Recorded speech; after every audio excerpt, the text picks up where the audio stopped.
A very good afternoon to you, sir.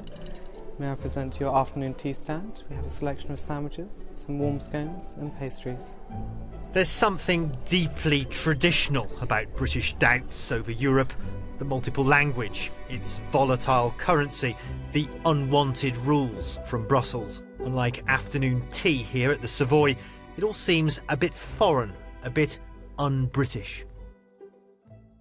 For decades, though, those suspicions have been set aside. Britain is a fully fledged member of the European Union. It may have opted out of the euro and a few other European-wide agreements, but effectively, Eurosceptics in Britain, the real doubters, have been pushed to the sidelines. That, however, may no longer be the case. It's images of Europe's economic crisis, like soup kitchens in Greece, that's helped push the issue of Europe to the fore and drag previously fringe anti-European political parties like the UK Independence Party, once described by British Prime Minister David Cameron as a party of loonies, fruitcakes and closet racists, into the mainstream. After years as a political issue in the wilderness, if you like, the European issue and Britain's relationship with Europe has become central. Why do you think that is? The European issue has always been important, but it hasn't been the primary issue. The primary issue has generally tended to be economic. However, now we see the two things becoming conflated, where we are paying 53 million a day to Europe at the same time as cutting hospitals and reducing school budgets and cutting police services. And that brings it into clear focus for the British people that we are wasting money on Europe.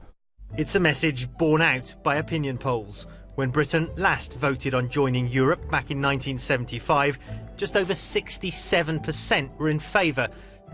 If a referendum were held now, recent polls suggest a slight majority would want to leave. At the Eurostar terminal in London, trains arrive directly from Brussels and Paris. It's a symbolic and physical link between Britain and the continent. And among passengers from both sides of the English Channel, there's concern at the prospect of Britain drifting away. Personally, I think it would be much more convenient for us if you would be in, because you're a very strong country. Britain benefits from Europe, and Europe benefits from Britain being, in Europe as well.